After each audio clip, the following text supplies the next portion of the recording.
MDH ಚನ masala. ಈಗ ಕಡಲೆ ಇರಲಿ, ಹಲಸಂಡೆ ಬೀಜ, ಕಪ್ಪು ಕಡಲೆ ಅಥವಾ ಬಿಳಿ ಕಡಲೆ, ಎಲ್ಲವೂ ಸ್ವಾದಿಷ್ಟವಾಗುತ್ತೆ. ಎಲ್ಲವೂ ಕೂಡ ಸರಿ ಹೋಯಿತು ಅನ್ನುವಂಥ ಸಂದರ್ಭದಲ್ಲೇ ಕಾಂಗ್ರೆಸ್ ಮನೆ ಅಲುಗಾಡಿದೆ. ಯಾಕಂದರೆ ಗುಪ್ತ ರಾಜಕಾರಣ ನಡೀತಾನೇ ಇದೆ. ಮೇಲಿಂದ ಮೇಲೆ ಮೀಟಿಂಗ್ಗಳು ಸೇರ್ತಾನೆ ಇದ್ದಾರೆ.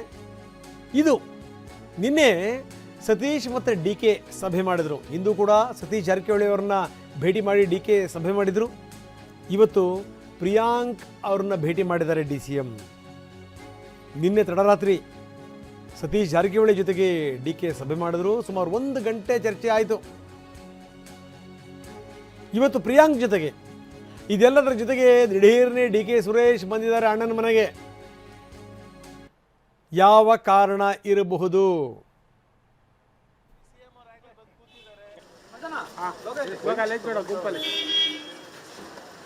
ಕ್ಷಮಿಸಿ, CM ಅವ್ರು ಆಗ್ಲೇ ಬಂದು ಕೂತಿದ್ದಾರೆ.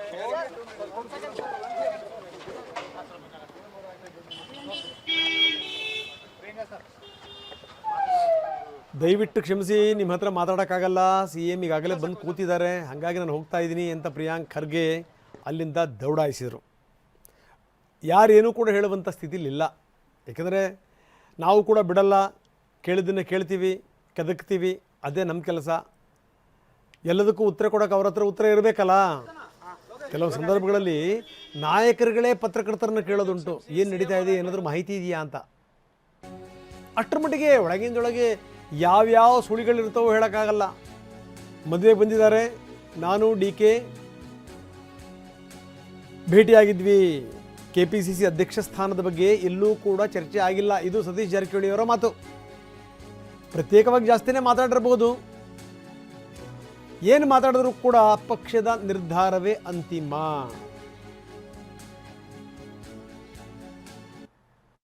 ಹೌದು, ಭೇಟಿಯಾದಿ ಸಂದರ್ಭ ಹೇಳೋಲ್ಲ ನೀವು. ಭೇಟಿಯಾದಿ ಯಾಕಂದ್ರೆ ಮದುವೆ ಇತ್ತು, ಅದು ನಾವು ಮದುವೆ ಹೋಗಿದ್ವಿ, ಅವರು ಮದುವೆ, ಅವ್ರಿಗೂ ಆಪ್ತರಿಗೆ ನಮಗೂ ಆಪ್ತರ. ಸೊ ಬಂದ ಸಂದರ್ಭದಲ್ಲಿ ಭೇಟಿಯಾದ್ವಿ.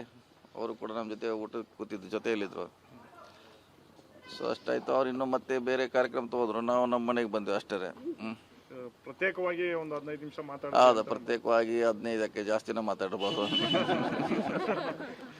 ಏನ್ ಸರ್, ಇತ್ತೀಚೆಗೆ 2 ಬಾರಿ ಎಲ್ಲ ಸಂದರ್ಭ ಅದು ಮುಖ್ಯ ಅಲ್ಲ. ಅವ್ರಿಗೆ ಅಲ್ಲಿ ನಾವು ಬರೋದು ಅವ್ರಿಗೆ ಗೊತ್ತಿಲ್ಲ, ಅವ್ರು ಬರೋದು ನಮ್ಗೆ ಗೊತ್ತಿಲ್ಲ. ಮದುವೆ ಸಂದರ್ಭ ಬಂದರು. ಬಂದಾಗ ಸಹಜವಾಗಿ ಅಧ್ಯಕ್ಷರು ಅವರು ಸೊ ಮಾತಾಡೋಂಥ ಸಂದರ್ಭ ಮಾತಾಡಿದ್ರು ಅಷ್ಟೇ, ಅದು ಬೇರೆ ಏನಿಲ್ಲ. ಇಲ್ಲ ನನಗೆ ಬೇಕೋಸ್ಕರ ಅಲ್ಲ, ಅದು ಅವ್ರು ಬಂದಿದ್ದೇ ಮದುವೆಗೆ, ನಾನು ಹೋಗಿದ್ದು ಮದುವೆಗೆ. ಸೊ ಸ್ವಾಭಾವಿಕ ಯಾರು ಬಂದರೂ ಕೂಡ ಮಾತಾಡೋಂಥ ಒಂದು ಸಂಪ್ರದಾಯ ವಾಡಿಕೆ. ಎಲ್ಲೂ ಚರ್ಚೆ ಆಗಿಲ್ಲ. ಇನ್ನೂ ಅಂಥ ಸಂದರ್ಭ ಕೂಡ ಬಂದಿಲ್ಲ ರೀ. ಬಂದಾಗ ನೋಡೋಣ. ಅದು ಇನ್ನೂ ಪಕ್ಷದ ಅಂತೇಳಿ ಎಲ್ಲಿ ಚರ್ಚೆ ಪ್ರಾರಂಭ ಆಗಿಲ್ಲ ರೀ. ಆದ್ಮೇಲೆ ಬೇಕಾದ್ರೆ ನೋಡೋಣ. ಕೇಳಿದಾರೆ ಸರ್ ಅವರು? ಇಲ್ಲ, ಬೆಂಬಲ ಕೇಳೋ ಪ್ರಶ್ನೆ ಅಲ್ಲ. ನಾವೇ ಪ್ರಶ್ನೆ ಬರಲ್ಲ. ನಾವು ಬೆಂಬಲ ಕೊಡೋದು ಪ್ರಶ್ನೆ ಬರೋದಿಲ್ಲ. ಪಕ್ಷ ಅಂತಿಮವಾಗಿ ನಿರ್ಧಾರ ಮಾಡ್ತಾರೆ. ನಮ್ಮ ಬೆಂಬಲ.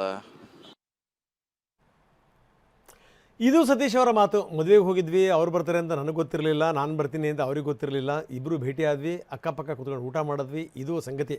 ಇಬ್ಬರಿಗೂ ಕೂಡ ಬೇಕಾಗಿರುವಂಥವ್ರು ಆತ್ಮೀಯರು ಅಂತ. ಇಲ್ಲಿ ಪ್ರಶ್ನೆ ಇರುವಂಥದ್ದು ಏನು ಅಂತಂದರೆ, ನೀವು ಅವ್ರಿಗೆ ಆತ್ಮೀಯರ, ಅವ್ರು ನಿಮಗೆ ಆತ್ಮೀಯರ ಅನ್ನುವಂಥದ್ದು ವೆರಿ ಇಂಪಾರ್ಟೆಂಟ್.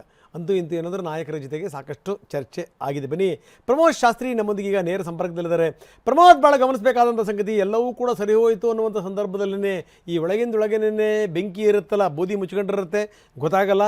ಈಗ ನೋಡಿ, ಈಗ ಸ್ವಲ್ಪ ಗಾಳಿ ಬೀಸ್ತಾ ಇದೆ. ಈಗ ಬೂದಿ ಹಾರಿದೆ, ಕೆಂಡ ಕಾಣ್ತಾ ಇದೆ. ಅಂದರೆ ಕೆಂಡ ಕಾಣುವಂಥದ್ದು ಒಂದು ಕಡೆಗೆ, ಯಾರಿಗೆ ಸುಡುತ್ತೆ ಅನ್ನುವಂಥದ್ದು ಇನ್ನೊಂದು ಕಡೆಗೆ. ನೋಡಿ, ಈ ಚರ್ಚೆ ಆಗ್ತಿರುವಂಥ ಸಂದರ್ಭದಲ್ಲಿ ನಿಮ್ಮ ನಡುವೆ ಒಂದು ಕಾರ್ಯಕ್ರಮದಲ್ಲಿ CM ಅವಸರವಾಗಿ ಉದ್ಘಾಟನೆ ಮಾಡಿ ಹೊರಟೋದ್ರು. ಬಂದು DCM ಕೇಳ್ತಾರೆ ಪಾಟೀಲ್ರಿಗೆ, MB ಪಾಟೀಲ್ರಿಗೆ, CM ಎಲ್ಲಿ ಹೋದರು ಅಂತ. CM ಮೈಸೂರಿಗೆ ಹೋದರು ಅನ್ನುವಂಥ ಮಾತನ್ನು ಮಂತ್ರಿಗಳು ಹೇಳ್ತಾರೆ. ಏನೋ ಒಟ್ಟು ಒಳಗಿಂದೊಳಗೆ ಏನೋ ನಡೀತಾ ಇದೆ ಅಂತ ಅನಿಸ್ತಾ ಇದೆ. ಪ್ರಮೋದ್, ಏನಂತೀರಿ? ರಂಗನಾಥ್, ಇತ್ತೀಚಿನ ಬೆಳವಣಿಗೆಯನ್ನು 2 ರೀತಿಯಲ್ಲಿ ನೋಡಬೇಕಾಗತ್ತೆ. ಒಂದು ಪ್ರಿಯಾಂಕ್ ಖರ್ಗೆ ಮತ್ತು DK ಶಿವಕುಮಾರ್ ಅವರ ಮೀಟಿಂಗ್, ಮತ್ತು ಇನ್ನೊಂದು ಕಡೆಗೆ ಸತೀಶ್ ಜಾರಕಿಹೊಳಿ ಮತ್ತು DK ಶಿವಕುಮಾರ್ ಅವರ ಅನೌಪಚಾರಿಕವಾದಂಥ ಭೇಟಿ. ಈ 2 ಭೇಟಿಗಳನ್ನು ಈಗ ಕಂಬೈನ್ ಮಾಡಿ ನೋಡೋದಾದ್ರೆ ಅದು ಬೇರೆ ಬೇರೆ ರೀತಿಯಂಥ ಸ್ವರೂಪವನ್ನು ಪಡೆದುಕೊಳ್ಳುತ್ತೆ. ಮೊದಲಿಗೆ ಸತೀಶ್ ಜಾರಕಿಹೊಳಿ ಮತ್ತು DK ಶಿವಕುಮಾರ್ ಅವರ ಭೇಟಿ ಇತ್ತೀಚಿನ ದಿನಗಳಲ್ಲಿ ಒಂದು ಖಾಸಗಿ ಹೋಟೆಲ್ನಲ್ಲಾಗಿತ್ತು.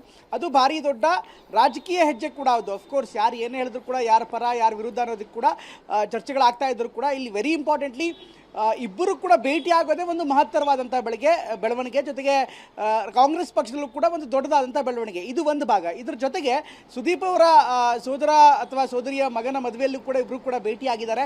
ಇದೊಂದು ಅನೌಪಚಾರಿಕವಾಗಿ ಭೇಟಿಯಾಗಿತ್ತು. ಆ ಒಂದು ಸಭೆಯಲ್ಲಿ ಅಥವಾ ಆ ಒಂದು ಮೀಟಿಂಗ್ನಲ್ಲಿ ಹೆಚ್ಚಿನ ಮಾತುಕತೆಯನ್ನೇ ಆಗಿರಲಿಲ್ಲ, ಅನೌಪಚಾರಿಕವಾಗಿತ್ತು. ಯಾಕೆಂದರೆ ಮೊದಲನೇದಾಗಿ ಅವರು ಭೇಟಿಯಾಗಿದ್ದು ಒಂದು ಮದುವೆ ಮನೆಯಲ್ಲಿ.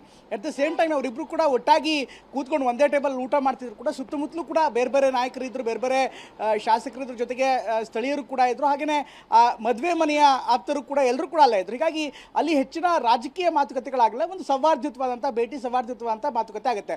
But at the same time ಇವತ್ತು ಬೆಳಗ್ಗೆ ಪ್ರಿಯಾಂಕಾ ಖರ್ಗೆ ಮತ್ತು ಡಿ ಕೆ ಶಿವಕುಮಾರ್ ಅವರು ಸುಮಾರು 1 ಗಂಟೆಗಳ ಕಾಲ ಮಾತನಾಡಿರುವಂಥದ್ದು ಕೂಡ ಒಂದು ಮಹತ್ತರವಾದಂಥ ಬೆಳವಣಿಗೆ. ಯಾಕೆಂದರೆ ಇವತ್ತು ರಾಜ್ಯ ರಾಜಕೀಯ 3, ಅದರಲ್ಲೂ ಕೂಡ ಕಾಂಗ್ರೆಸ್ ಮನೆಯ ರಾಜಕೀಯ 3 ಪವರ್ ಸೆಂಟ್ರಲ್ಲಿ ರನ್ ಆಗ್ತಾ ಇದೆ. ಒಂದು ಅತ್ತ ಡಿ ಕೆ ಶಿವಕುಮಾರ್ ಅವರ ಪವರ್ ಸೆಂಟರ್, ನನ್ನ ಕಡೆಗೆ ಸಿದ್ದರಾಮಯ್ಯನವರ ಮನೆ, ಹಾಗೆಯೇ ಖರ್ಗೆ ಅವರ ವ್ಯಾಪ್ತಿ. ಈ 3 ಕೂಡ ಪವರ್ ಸೆಂಟರ್ ಆಗಿರುವಂಥ ಹಿನ್ನೆಲೆಯಲ್ಲಿ ಈಗ ಡಿ ಕೆ ಶಿವಕುಮಾರ್ ಮತ್ತು ಖರ್ಗೆ ಅವರು ಮಾತನಾಡಿರುವಂಥದ್ದು ಸಹಜವಾಗಿ ರಾಜಕೀಯ ಚರ್ಚೆಗೆ ಕಾರಣವಾಗುತ್ತೆ.